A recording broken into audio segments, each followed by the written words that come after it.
Good afternoon. My first question is, can students change their career path later if they choose the wrong stream? Yes, of course, they can change. It's all about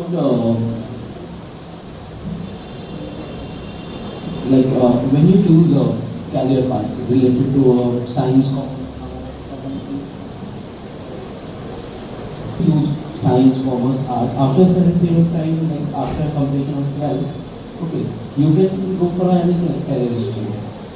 It's depend. Like somewhere in science, for Navy and all, you need some subject for a science, then you can't change from there.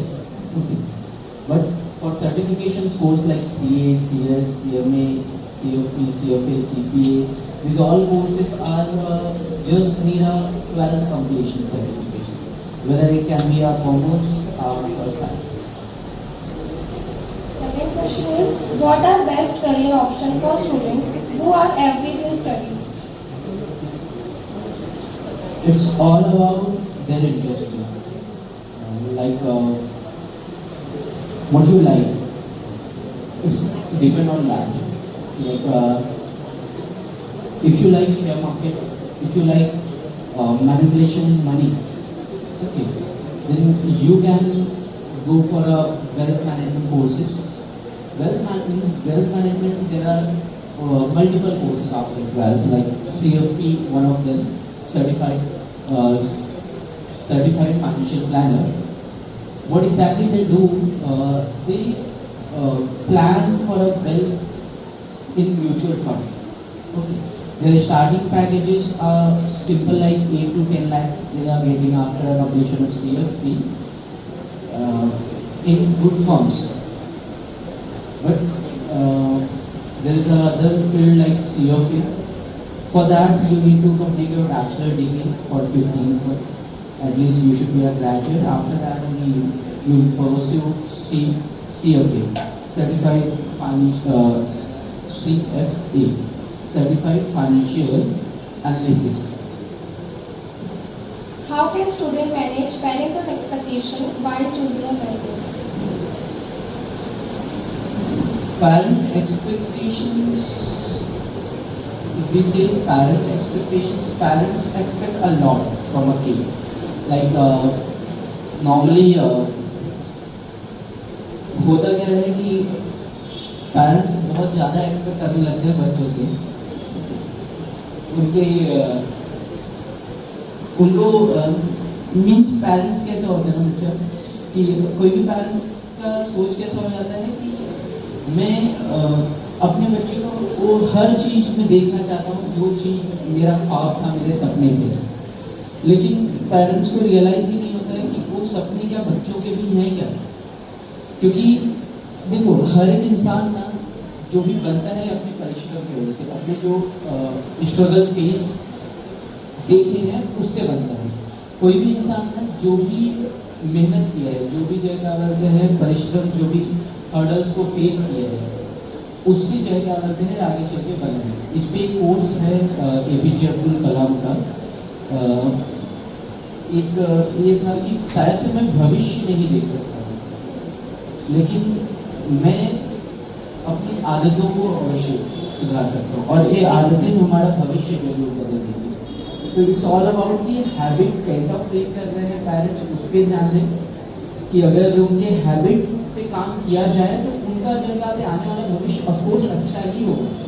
क्योंकि irrespective of science, commerce, arts, it's all about habit.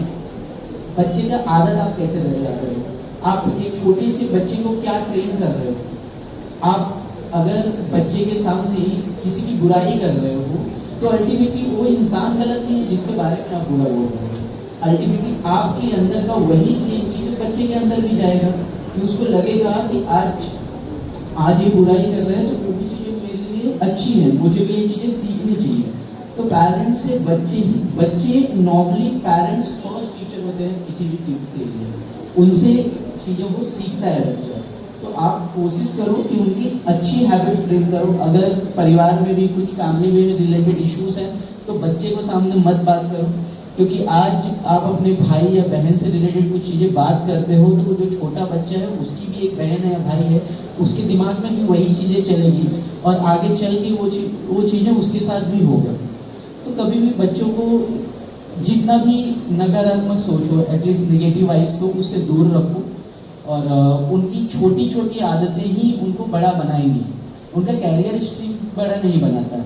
Pathways देखो, जहाँ पे students को जाना है, बच्चे को जाना है, जहाँ पे कैरियर उसका सेट होना है, वो ऑफकोर्स होगा ही होगा। इट्स ऑल अबाउट आपके पास क्या, पेरेंट्स के पास सिर्फ एक सिंपल सा चीज़ हो जाता है कि उसकी आदतों पे काम करे बस, और वो आदतें उसका भविष्य जरूर बदल देगी। छोटी छोटी बातें होंगी लेकिन वो काफ़ी हद तक इम्पैक्ट कर देंगी बच्चे के कैरियर से रिलेटेड, बच्चे के पूरे ओवरऑल ग्रोथ से रिलेटेड।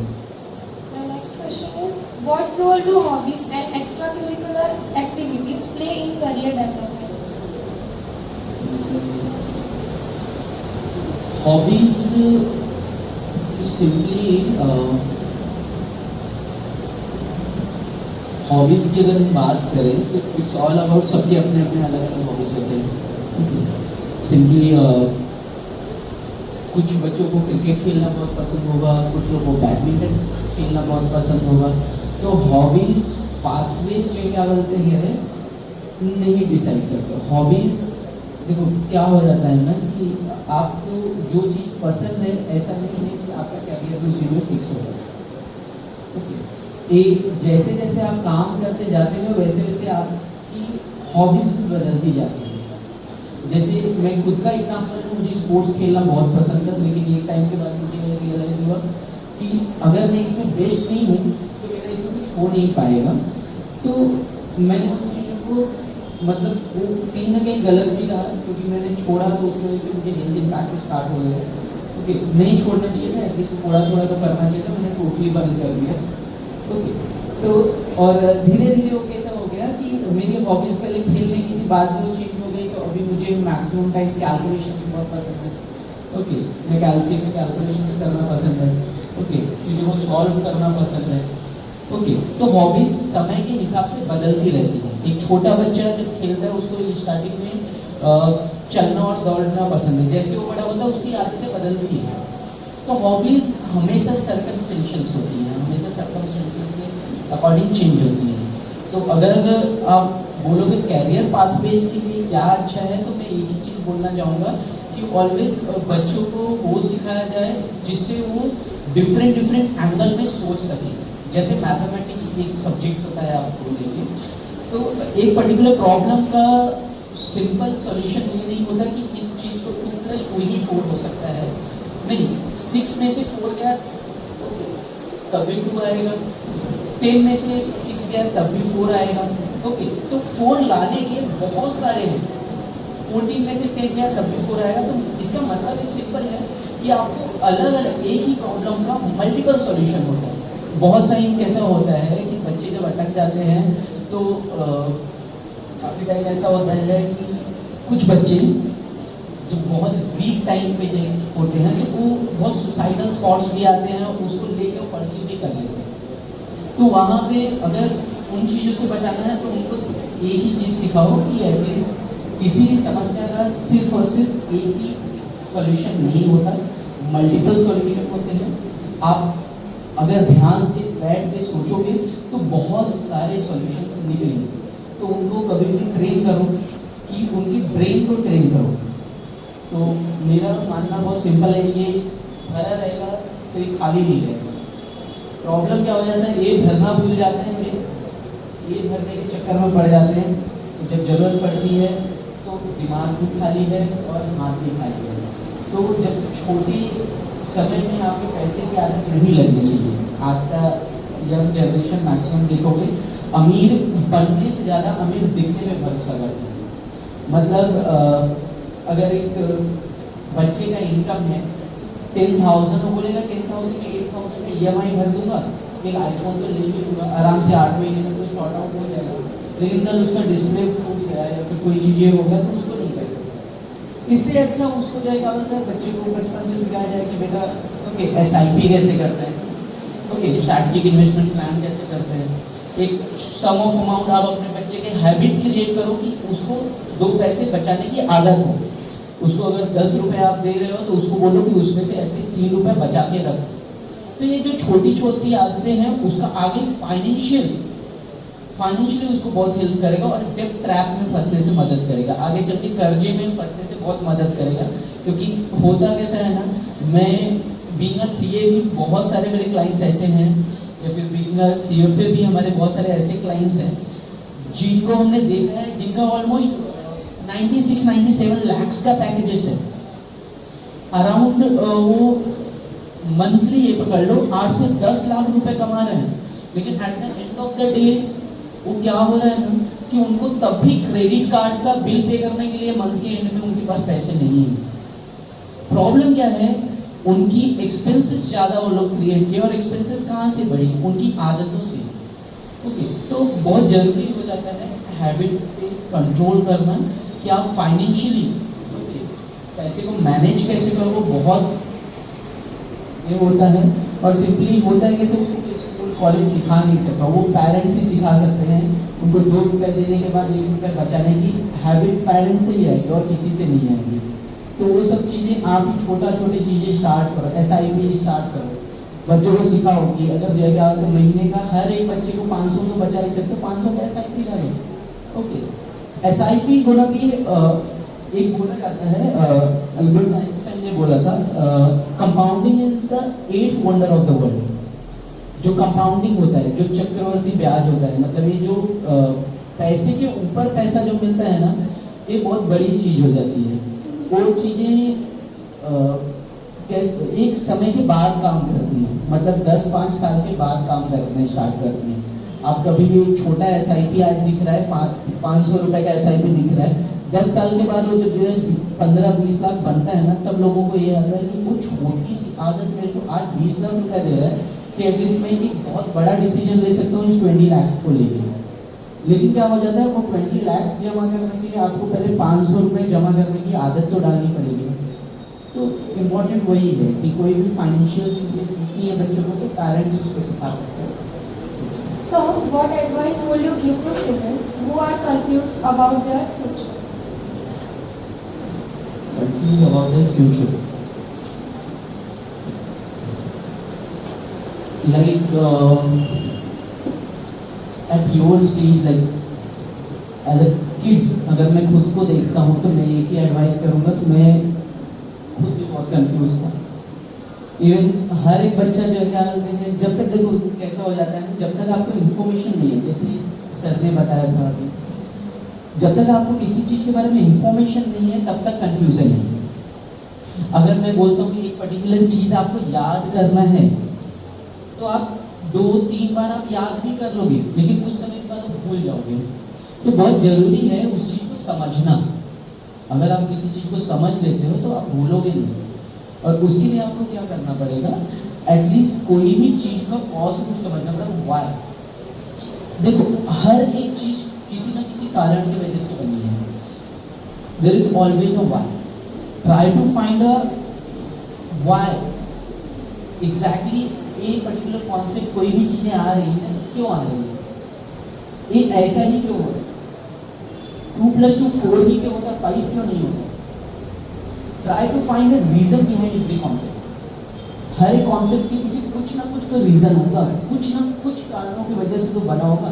तो प्रॉब्लम क्या हो रहा है, जो हमें दिख रहा है ना, हम बस उस पर ही फोकस कर रहे हैं, हम लोग इन बिटवीन लाइन पे नहीं फोकस कर रहे हैं।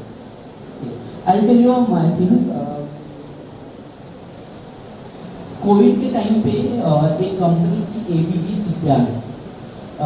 ये आज तक का इंडिया का सबसे बड़ा फ्रॉड किया था, 20,000 करोड़ का। ओके, CBI का फॉरेंसिक ऑडिट में जो है क्या बोलते हैं उसको निकालने वाला मैं था। उसके लिए मुझे राष्ट्रपति सम्मान भी मिला था, प्रेसिडेंट अवार्ड मिला था। सेकेंडली सेम चीज़ के लिए जब जो क्या बोलते कोविड था उस टाइम पे उसको डिजिटलाइज नहीं हुआ था, तो बाद में मोदी जी अभी आए थे तो उस टाइम उन्होंने फिर से सम्मानित किया। तो ये चीज़ क्या था कि एक सब लोग उस चीज़ को फोकस कर रहे थे। लास्ट ऑलमोस्ट ये फ्रॉड जो हुआ ये ऑलमोस्ट 20 ईयर्स के बाद डिटेक्ट हुआ। क्या होता है, हमें जो दिख रहा है ना, हम उस पर ही भरोसा करने लगते हैं। हम उसके पीछे के रीजंस को जब जानेंगे, किसी भी चीज़ को आप जानते हो, मैक्सिमम होता है कैसे आप स्कैम में किसी भी चीज़ में फंसते का हो। ओके, एक चीज़ समझना, कोई भी अगर आपको बोलता है ना कि एक पर्टिकुलर चीज़ आपको देगा, 2 दिन में पैसा बना के दे देगा, तो ऐसा कुछ नहीं होता है। हर चीज़ के लिए, कोई भी चीज़ें आपको बनानी हो उसके लिए मेहनत करना पड़ेगा, टाइम लगता है। ओके, एक और मैं मेंशन करना चाहूँगा, अगर बहुत लोग जानते होंगे सुब्रता रॉय का केस। सुब्रता रॉय, सहारा ग्रुप्स अगर आपने सुना होगा, तो मतलब शायद से आप लोग कभी पैदा नहीं हुए थे। Sahara groups one of the renowned group था, जिसने क्या डालते हैं, एक इंश्योरेंस पॉलिसीज निकाल के बेचने की कोशिश की थी, और इंडिया लेवल में बहुत बड़े लेवल पे उसके पास ऑलमोस्ट 10 लाख अबाव एजेंट्स थे। इतना बड़ा क्या डालते, आपने सुना होगा सहारा टीवी, सहारा होटल्स, सहारा मॉल, ये सब सहारा ग्रुप्स के ही थे। तो उसने ये बताया कि तुम्हारा 2 रुपए 4 रुपए कैसे बनेगा, हमारे इतने बिजनेसेस है। एक चीज समझो, बिजनेसेस पैसे को डबल नहीं कर सकते। 10 रुपए का चीज है ना, तो 11 रुपए में बेचेगा, मतलब 10% का मार्जिन आपको उसके ऊपर है। तो ये मार्जिन पे काम करता है, वो पैसा डबल करने का कोई ट्रिक नहीं है। तो लोगों को दिखाया गया कि ये पैसे ऐसे होंगे, ऐसे डबल होंगे, वैसे होंगे, लालच में लोग फंसते हैं। तो कभी भी एक चीज समझो, कोई भी पैसे डबल नहीं करता है, कोई भी जगह डालते हैं उन चीज़ों को बढ़ा नहीं पाता है।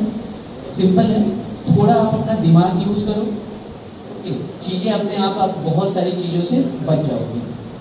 क्वेश्चन पूछना स्टार्ट करो खुद से, सिंपल है।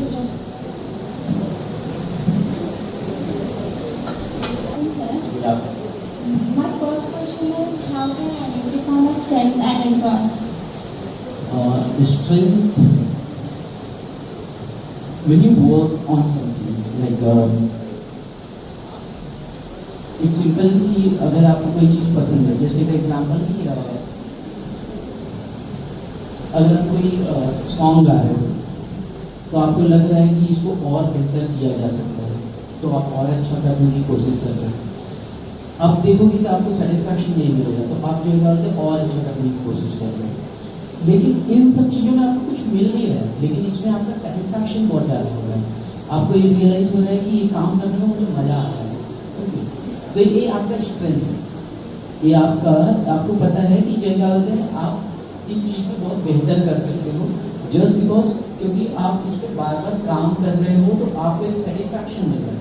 तो कोई भी ऐसा चीज़ जिसमें आपको काम करने में एक इंटरनल सेटिस्फैक्शन मिले, आपको लगे कि हाँ मुझे ये काम करने में मज़ा आ रहा है, अच्छा लग रहा है, वो आपका इंटरेस्ट फील्ड होता है। और इंटरेस्ट फील्ड, प्रॉब्लम क्या होता है ना इंटरेस्ट फील्ड का, उस समय के हिसाब से बदलता रहता है। जैसे आप छोटे रहोगे, उससे बड़े होगे, बड़े होते होते आपकी इंटरेस्ट बदलते रहते हैं। तो इम्पॉर्टेंट है कि आप एक पर्टिकुलर चीज़ करते हुए वहाँ से सीख क्या ले रहे हो, वहाँ से आप लर्निंग्स क्या लेके जा रहे हो। तो अगर आप देखोगे तो ये जो छोटी छोटी चीज़ें हैं ना, यही चीज़ें क्या करती हैं, आपकी स्ट्रेंथ को बढ़ाती हैं। आप जैसी चीज़ों को जैसे पढ़ोगे, जैसी चीज़ों को जैसे आज एक बहुत बड़ा प्रॉब्लम क्या हो जाता है कि जैसे हम मोबाइल को लेते हैं, मोबाइल में सर ने बहुत अच्छा ये किया था कि आज मोबाइल हम नहीं यूज़ कर रहे, मोबाइल हमें यूज़ कर रहा है। एक नोटिफिकेशन आया, हमने क्या किया, तो मतलब जैसे हम बुलाते हैं ना किसी को, जैसे नोटिफिकेशन इज लाइक समथिंग, भाई क्या कर रहा है, ये काम कर, आके मोबाइल यूज़ कर। तुम कुछ काम कर रहे हो, तुम पढ़ने बैठे हो, तब भी नोटिफिकेशन आया। अल्टीमेटली क्या हो रहा है कि वो नोटिफिकेशन, जैसे हम बोलते हैं ना किसी जानवर को बोले आजा ये ले ले, ये खा ले, ये पी ले, तो अल्टीमेटली नोटिफिकेशन वही काम कर रहा है। एक छोटा सा नोटिफिकेशन आपको काम कर रहा है, अरे क्या कर रहा है, अरे मोबाइल तो देख। तो कुछ भी आप मेन इंपॉर्टेंट चीज छोड़ के आप डायरेक्ट क्या डालते हैं, इसके बाद में सोचते हैं कि 5 मिनट के लिए जा रहे हैं, लेकिन वो 5 मिनट आपका कब 1 घंटे में कन्वर्ट हो जाएगा। और मोबाइल देखिए एक चीज़ सिंपल है कि आँख जितना थकेगा उतना ज़्यादा आपको नींद आएगा। आप ड्रेन आउट तभी होते हो जब आप आँख से कोई चीज़ देखते हो, दिमाग में वो चीज़ें काम करती हैं, धीरे धीरे एग्जॉस्ट हो जाओगे, उसके बाद आप थक जाओगे, तो काम करोगे नहीं। तो बहुत सिंपल सा है कि अगर आप कोई भी चीज़ कर रहे हैं, अगर आप कोई भी चीज़ सोच रहे हो तो उसके लिए बहुत सिंपल है कि आप उसको छोटी छोटी हैबिट्स में कन्वर्ट करो, अच्छी चीज़ों को अपने साथ रखने की कोशिश करो। अगर आप पढ़ने बैठे हो तो मोबाइल या फिर चीज़ों को साइड में रख दो कि आपसे काफ़ी दूर। सिंपली जैसे मैं मोस्टली क्या करता हूँ कि अभी मैं नॉर्मल बैठा हूँ तो मैंने अपना मैक्सिमम मोबाइल अपना साइलेंट में ही रखा।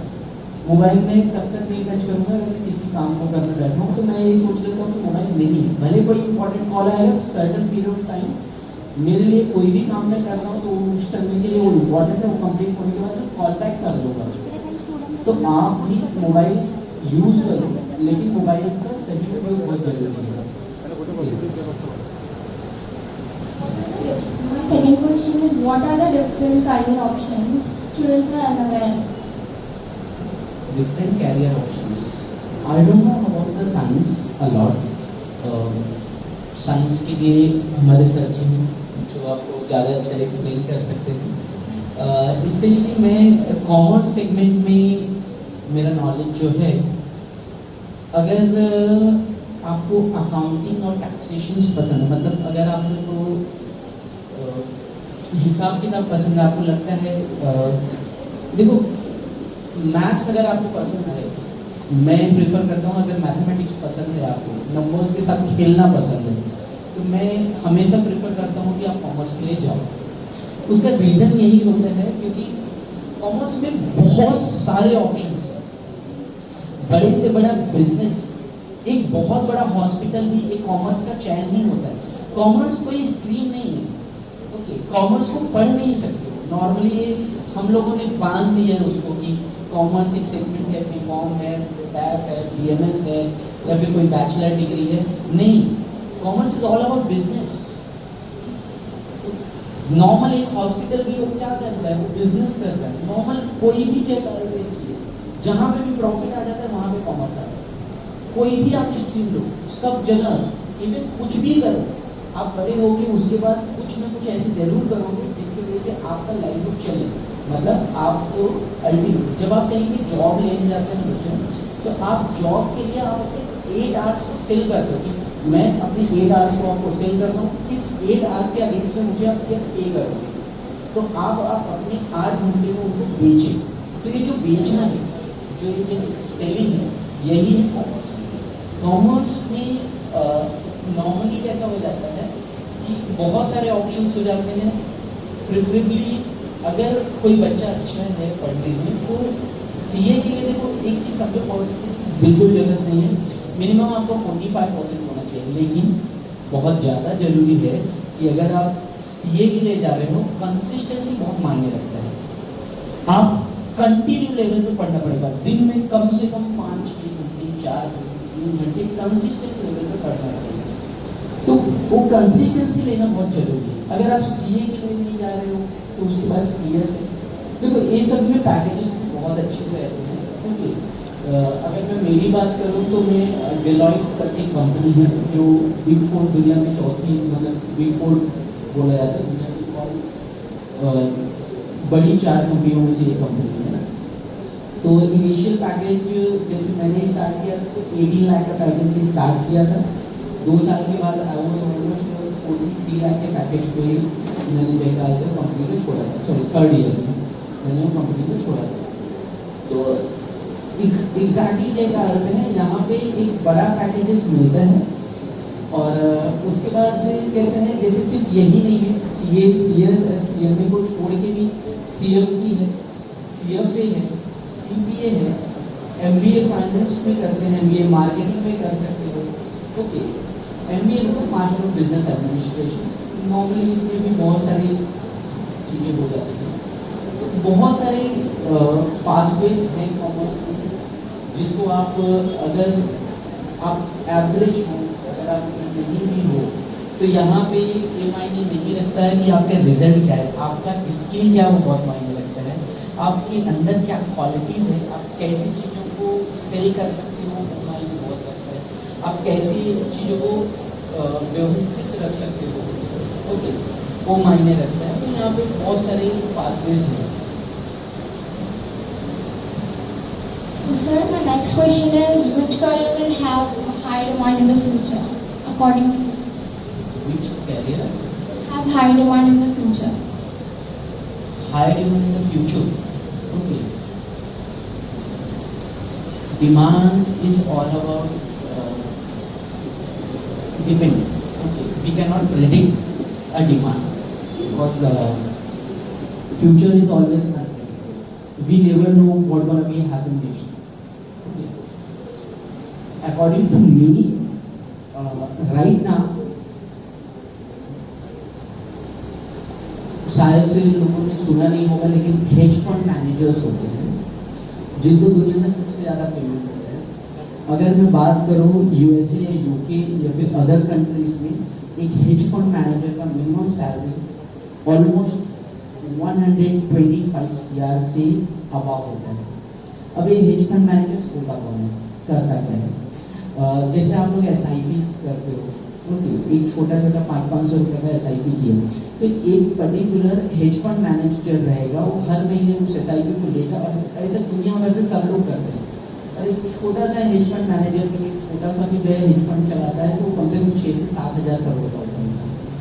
तो 6 से 7 हज़ार करोड़ हर महीने इन्वेस्ट करना, कौन सी कंपनी में इन्वेस्ट करना है, किधर किधर इन्वेस्ट करना है, एक चीज़ में बहुत ज़्यादा उसके पास एक बहुत बड़ा टीम होता है, उसके ऊपर एक बहुत बड़ा रिस्पॉन्सिबिलिटी होता है कि ये सब ने रिटर्न्स बना के देना है। तो वो हेज फंड मैनेजर्स एक बहुत बड़ा कॉल लेता है, एक अल्टीमेट गोल होता है किसी भी कॉमर्स में फंड में लोगों का एक बहुत बड़ा गोल क्या हो जाता है, हेज फंड मैनेजर्स। अब हेज फंड मैनेजर्स इंडिया में मैक्सिमम उतने लोगों को नहीं पता है, जस्ट बिकॉज उसको ज़्यादा इतना ग्लोरीफाई किसी ने किया ही नहीं या फिर लोगों को पता ही नहीं है, क्योंकि मैक्सिमम हेज फंड मैनेजर्स बाहर के हैं। हमारे खुद की भी कंट्री में इंडिया के बहुत कम हेज फंड मैनेजर्स हैं और इंडिया के हेज फंड मैनेजर्स को कम सैलरी, लेकिन कम सैलरी भी 8 से 10 करोड़ है। ओके, तो वो मंथली 8 to 10 करोड़ मंथली जो डालते हैं उनको। ओके, लेकिन बाहर कंट्री के हेज फंड मैनेजर्स को ज़्यादा देते हैं। इट्स ऑल अबाउट कितना बड़ा वो फंड को मैनेज कर रहा है। तो मेरे अकॉर्डिंग अगर फ्यूचर का नहीं बोल सकता, लेकिन अगर आप सोच रहे हो कि ये चीज़ फ्यूचर में रहेगा, जैसे हम देखें एक बिस्लेरी कंपनी है, ये पर्टिकुलर कंपनी बेच पा नहीं रहा है, यहाँ पे पूरा जो है साइंस का ही प्रोडक्ट H2O से लेके यहाँ पे मशीन मैकेनिकल हर एक इंजीनियर्स लगा हुआ है इसके मशीन्स में, हर एक लोग लगे हुए हैं। लेकिन अल्टीमेटली कैसा है, इस चीज़ को बनाने के लिए इसके पास पैसे कहाँ से आते हैं? तो ये लोग क्या करते हैं कि जब उनको ज़्यादा पैसे की जरूरत होती है, इस कंपनी को प्राइवेट लिमिटेड से पब्लिक लिमिटेड करते हैं और पब्लिक लिमिटेड से उसको लिस्टिंग करते हैं। लिस्टिंग करने की वजह से क्या हो जाता है, स्टॉक एक्सचेंज पे दिखना स्टार्ट हो जाता है। जैसे आप नए कोई भी उसमें पैसा लगा सकता है, वो पैसे से वो डालते क्या करते हैं कि डिपेंड करता है, अगर कंपनी जो है अपने शेयर्स बेच के पैसे को ले रही है तो कंपनी बताती है कि इस पैसे को मैं कहाँ पे लगाने वाला हूँ, क्या करने वाला हूँ। इससे इनको क्या मिल जाता है, एक तो एज मिल जाता है, इनको पैसे की जब भी जरूरत होगा तो अपना शेयर बेच के मार्केट से ले सकते हैं। दूसरा चीज़ कैसा हो जाता है, यहाँ पे जो भी नॉर्मल लोग हैं वो उन्हीं कंपनी में इन्वॉल्व हो जा सकते हैं as a shareholder. Shareholder कौन होता है, कंपनी का मालिक ही माना जाता है। शेयर का मतलब है कि हिस्सा, मतलब मैं एक पेज लिया, पेज को फाड़ दिया और सबसे जो छोटा पार्ट है वो भी उस पेज का एक छोटा हिस्सा ही है। वैसे एक कंपनी भले 1 लाख करोड़ की है, लेकिन उसका एक शेयर 10 रुपये का, 10 रुपये भी उसका हिस्सा ही है। The smallest unit of share capital is called share. तो वही वो जो भी तय करोगे वो तो शेयर होल्डर ही है। वो सभी तय डालते हैं, जो भी कंपनीज पैसा ले रही है वो पर्टिकुलर चीज़ तय डालते हैं, क्या करते हैं प्रोडक्शन में यूज़ करने में, उससे ही जॉब एम्प्लॉयमेंट्स क्रिएट हो रहा है। अल्टीमेटली क्या हो रहा है, एक पूरे के पूरे क्या करते हैं कंपनी जो फंड्स लगाएंगे, जिनको नॉलेज है वो शेयर्स के थ्रू लगाएंगे, और जिनको नॉलेज नहीं है ऐसा ही लगाएंगे म्यूचुअल फंड के। और म्यूचुअल फंड के थ्रू जो लगाते हैं वो पैसे को मैनेज करने वाला हेज फंड मैनेजर्स होते हैं। ओके, वहाँ पे फंड मैनेजर्स होता है, उसके ऊपर hedge fund managers, hedge fund manager ultimate goal होता है, उसके अंदर काफ़ी सारे फंड, मतलब एक हेज फंड मैनेजर के अंदर बहुत सारे फंड मैनेजर और वो सुप्रीम रूप से होता है कि मतलब सबका डिसीजन हो जाता है। तो उनकी बहुत ज़्यादा हाईली डिमांड है इस समय में। Sir, my next question is what skills students should develop from now for a successful career? They should work on their habit. Simple. Okay. मैंने लास्टली 3 से 4 बार क्वेश्चंस को बोला, मतलब क्वेश्चन के आंसर दिए कि अगर आपको सक्सेसफुल होना है किसी भी करियर में तो आप अपनी छोटी छोटी आदतों पे काम करो। आप ये बिल्ड करो कि अब सुबह अगर आपने डिसाइड किया है कि मुझे इतने बजे उठना है तो भले पहले दिन नहीं हो पाएगा। मैं बोलता हूँ कि मैंने ये प्लान बनाया था कि मैंने 4 घंटे पढ़ने का, 4 घंटे नहीं तो एटलीस्ट 4 मिनट तो दो। ओके, एक छोटा हैबिट, मतलब बहुत छोटी छोटी आदतें आपका भविष्य बदलती हैं। ओके, कोई भी चीज़ें क्या डालते हैं आपको, कंसिस्टेंसी जो होती है ना वो एक दिन से नहीं आती है। कोई भी चीज़ डिसिप्लिन जो होता है ना बच्चा, वो आपको लाने के लिए आपको टाइम देना पड़ता है। तो आप कोई भी चीज़ अगर करना है तो बहुत सिंपल सा काम करना आपको यही पड़ेगा कि आप अपनी छोटी छोटी आदतों पे काम करो। दुनिया में जो बड़े बदलाव होते हैं ना वो बड़ी चीज़ों की वजह से नहीं होते, छोटी छोटी आदतों की वजह से होते हैं। ओके, एक जब मार्स पे जब अभी जब चंद्रयान पहुंचा था चंद्रमा पे, तो वहाँ पे एक बहुत सिंपल सा एग्जाम्पल दिया गया था। उसका कैसे जाएगा आगे जो बहुत मिनिमम फ्यूल यूज़ करके, मतलब वर्ल्ड में जितने लोग भी क्या बोलते हैं अगर चंद्रमा पे पहुँचे हैं तो उन्होंने बहुत ज़्यादा फ्यूल यूज़ किया है और हमने बहुत मिनिमम फ्यूल में वहाँ तक पहुँच गए। और उस चीज़ का एक आइडिया बहुत सिंपल सा चीज़ से आया था, जो हम लोग पूरी नॉर्मली तेल में पूरी डालते हैं और वो तेल क्या बोलते हैं, उसमें एक चीज़ देखा कि अगर तेल गर्म है तो अगर उसको क्या बोलते हैं गैस को ऑफ भी कर दिया तब भी तो पूरी आराम से फूट जाएगी। तो उन्होंने उसी चीज़ को एक किया, उसी प्रिंसिपल को यूज़ करके बहुत कम फ्यूल में गए तो वहाँ तक पहुँच गए। अब ये बहुत छोटा सा ऑब्जर्वेशन था, दुनिया में कोई भी ऑब्जर्व कर सकता था, लेकिन किसी ने किया नहीं। तो जिसने किया उसने बाजी मार ली। तो ये छोटी छोटी आदतों की वजह से क्या बोलते हैं दुनिया में चेंजेस आती हैं। पूरी यूनिवर्स में कोई भी चीज़ें आपको करनी है तो आपकी जो छोटी छोटी आदतें हैं वही चीज़ें आपको बड़ा बना देती हैं। तो अगर आप कोई भी चीज़ कर रहे हो उसको कंसिस्टेंट करो, कोई भी अच्छी आदतों को अडॉप्ट कर रहे हो, ये नहीं बोल रहा हूँ कि 100% अडॉप्ट करो, लेकिन अगर वो 10% भी हो रहा है तो ओके है। आज 10% हुआ, कल वो 11% होगा, परसों वो जो है क्या बोलते हैं 12 to 15% भी जाएगा। धीरे धीरे चीज़ें बढ़ेगी, वन शॉट में आप 100% अचीव नहीं करोगे। लेकिन अगर आपने ये डिमोटिवेट हो गए कि यार अचीव ही नहीं हो रहा है तो आप क्या करोगे, आप उन चीज़ों को करोगे ही नहीं। जैसे का एग्जाम्पल कि अगर आप एक बुक लेके बैठे हो, आप बोल रहे हो कि मैं ये 4 क्वेश्चन याद करूँगा या फिर ये 4 सम्स करूँगा, ये स्टार्ट करूँगा। ओके, तो अगर आप ये देख रहे हो कि एक सम से स्टार्ट किए, थोड़ा समय लगा, ज़्यादा समय लगा, उसके बाद बहुत ज़्यादा टाइम लगा, लेकिन उसके बाद भी आपका सॉल्व नहीं हुआ तो आप बहुत डिमोटिवेट हो जाते हो कि नहीं ये हो ही नहीं पा रहा है मुझसे। तो मैं उस चीज़ को ब्रेक कर देता हूँ, मैं बोलता हूँ कि इतना नहीं करना, थोड़ा करना है, थोड़ा करते हैं, बहुत छोटा सा एक पार्ट को मैं सॉल्व करूँगा। अगर मैं उस चीज़ को अचीव किया, मेरे अंदर से अपने आप कॉन्फिडेंस आएगा कि नहीं अब आगे और मुझे करना है। तो ये जो छोटा छोटी चीज़ें होती है ना, किसी भी चीज़ को छोटे छोटे तोड़ के पार्ट में करोगे ना तो आप देखोगे धीरे धीरे धीरे कंसिस्टेंसी फॉर्म हो जाती है। पहले आप एक बार में बैठने कोशिश करोगे कि एक दिन में आज ही बैठ के ऑलमोस्ट 4 घंटे पढ़ने नहीं पॉसिबल होगा, लेकिन पहले हाफ एन आवर तो बैठो, उसके बाद हाफ एन आवर से 1 आवर कन्वर्ट होगा, 1 आवर से 2 आवर्स जाएगा, 2 आवर से 3 आवर्स आएगा। लेकिन इनिशियल जो 1 आवर है ना वो कंप्लीट करना बहुत ज़्यादा मुश्किल होता है। जैसे यहाँ पे जीवदानी मंदिर है, सब लोग जानते होंगे, तो वहाँ पे देखो बहुत ऊपर चढ़ के जाना पड़ता है जीवदानी माता का दर्शन करने के लिए। तो इनिशियल बहुत डिफिकल्ट लगता है कि कैसे इतना ऊपर चढ़ेंगे। आप स्टार्ट करते हो धीरे धीरे धीरे धीरे, लेकिन आप मंजिल पहुँचते हो ना। अगर आप बस यही सोचो इतना ऊपर कैसे जाएंगे और उसके लिए आप फर्स्ट स्टेप ही मत दो, इनिशियल जो 300 सीढ़ियाँ हैं वो चढ़ो ही नहीं, और वहीं पे वो चीज़ को ही आप ना करने की कोशिश करो तो आप पहुंच ही नहीं पाओगे। तो पहले इनिशियल स्टेप लेना बहुत जरूरी है, पहले स्टार्ट तो करो, सक्सेस अपने आप आएगा, लेकिन आप स्टार्ट करने में देर करोगे, आप सोचोगे कैसे होगा। कभी भी मनुष्य का दिमाग जो है ना, वो हमेशा नेगेटिव चीज़ों को ज़्यादा यही सोचता है। आप सोचोगे ये नहीं होगा तो वो दिमाग आपको 1000 रीजन देगा, आपसे नहीं हो सकता, नहीं हो सकता, नहीं हो सकता। जब तक आप दिमाग को जो है टपली मार के ये ना बता दो भाई I am capable of doing all this things, कोशिश तो करो।